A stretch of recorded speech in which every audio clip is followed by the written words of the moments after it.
आकाशवाणी कटक प्रचार करुछु अतिबड़ी जगन्नाथ दास विरचित श्रीमद् भागवतर 74तम भाग।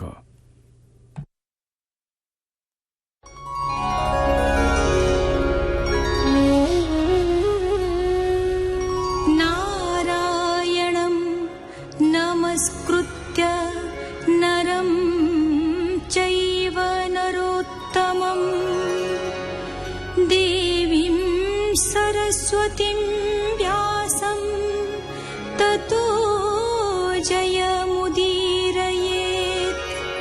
मूकं करोति वाचालं पङ्गुं लङ्घयते गिरिं यत्कृपातमहं वन्दे परमानन्दमाधवम्।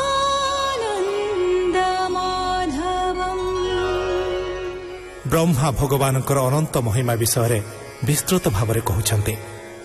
ମହାଜଳରେ ବ୍ରହ୍ମାଙ୍କର ମନ ଜାଣି ଭଗବାନ ସୃଷ୍ଟି ସର୍ଜନା କେମନ୍ତେ ହେବ ତାହା ଜଣାଉଛନ୍ତି। ଅଗ୍ନି ଭିତରେ ଯେପରି ଇନ୍ଧନ ଥାଏ, ସର୍ବପ୍ରାଣୀ ଭିତରେ ସେପରି ଭଗବାନଙ୍କର ସତ୍ତା ବିଦ୍ୟମାନ। ତାଙ୍କ ପ୍ରତି ନିଶ୍ଚଳ ପ୍ରୀତି ଭାବରେ ତାଙ୍କର ଉପଲବ୍ଧି ମିଳେ। ଋଷି ମୈତ୍ରେୟ ସର୍ଜନା ପ୍ରକ୍ରିୟାରେ ବ୍ରହ୍ମା କର୍ମ ଅନୁସାରେ କିପରି ନାନା ଜୀବ ସୃଷ୍ଟି କଲେ ତାହା ବିଦୁରଙ୍କୁ ଜଣାଉଛନ୍ତି। ମୈତ୍ରେୟ ବାଚ ଶୁଣ ବିଦୁର ଏକ ଚିତେ,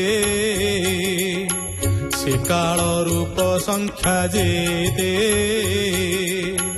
ନିମିଷ ଆଦି ରୂପ ତାର, ଯେମନ୍ତେ ପୁରଇ ବତ୍ସର। ହେ କୁରୁ ବୀର ଶୁଣ ତୁହି, କହିବି ପରମାଣୁ ମୁହିଁ। ଯାହା ବିଭାଗ ନଲ ଭଇ, ସଂଯୋଗେ ଭାବ ଯାର ନାହିଁ।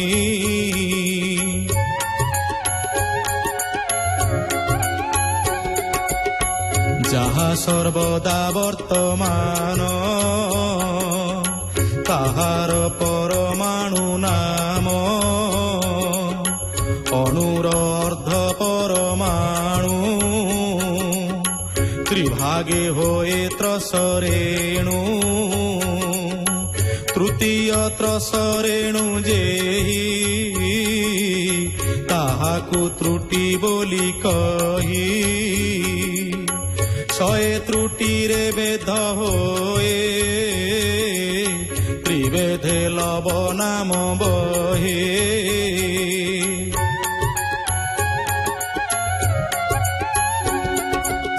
ତ୍ରିଲବ କାଳ ଅଟେ ଯେହି, ନିମିଷ ବୋଲି ତାକୁ କହି। ତିନି ନିମିଷେ ଏକ କ୍ଷଣ, ପଞ୍ଚକ୍ଷଣରେ କାଷ୍ଠା ପୂର୍ଣ୍ଣ। କାଷ୍ଠା 15 ଯେବେ ହୋଇ, ତାହାକୁ ଲଘୁ ବୋଲି କହି। ଏ 15 ଲଘୁ ଘେନ, ନାଡ଼ି ବୋଲିଣ ତାକୁ ଜାଣ।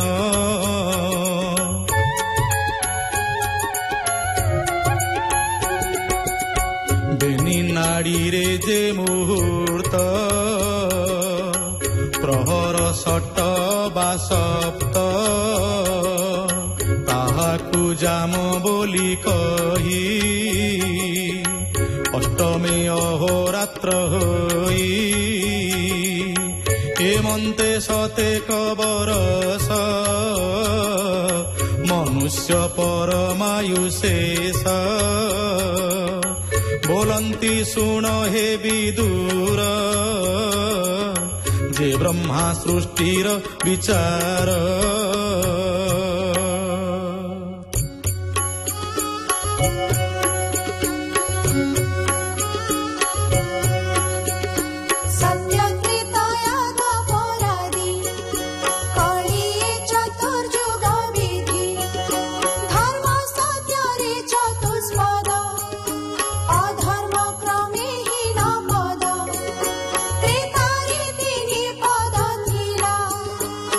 Pari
श्रीमद्भागवती महापुराणे पारमहंस्यां संहितायां तृतीयस्कन्धे नाम 11 मैत्रेय उवाच एबे विदुर कहूँ तोते से ब्रह्मा सर्जना जे मन्ते वेद विचारे कला सृष्टि जेणु अमोघ तार दृष्टि विष्णुर अंशे चारि भ्रात ब्रह्मार मन मध्युजात सनक सनंद हेबेनी कुमार सनातन घेनी स्वभावे ऊर्ध्वरे ता हन्ति विष्णु आनन जानन्ति ब्रह्मा उवाच तुम्भे चतुर पुत्रे मोर वेद प्रमाणे सृष्टि कर मैत्रेय उवाच एमन्ते पिता वाक्य शुणी पुत्रे कहन्ति मने गुणी आंभर तेणे कार्य नाही एमंत आज्ञा दिय तुही गोविंद चरणारविंदे भक्ति करिबु मोक्ष सधे एमंते शुणी तांक बाणी क्रोधे कंपिला कुश पाणी भ्रुकुटी मध्यु पुत्र जात दिशई सुनील लोहित देवंक पूर्वे जात सेही कांदई ब्रह्मा मुख चाही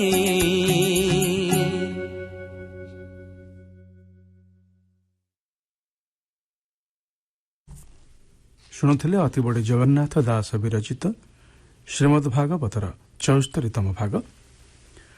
ବେତାର ସମ୍ପାଦନା କରିଥିଲେ ଡକ୍ଟର ବୈଷ୍ଣବ ଚରଣ ସାମଲ, ସଙ୍ଗୀତ ପରିଚାଳନା କରିଥିଲେ ଓମ୍ ପ୍ରକାଶ ମହାନ୍ତି, ପ୍ରଯୋଜନା କରିଥିଲେ ସୁହାସ ମହାନ୍ତି, କଣ୍ଠଦାନ କରିଥିଲେ ଅରବିନ୍ଦ ମୁଦୁଲି, ସିଦ୍ଧାର୍ଥ ମିଶ୍ର, ମଧୁଲିତା ମହାନ୍ତି ଏବଂ ସାଗରିକା ମହାନ୍ତି।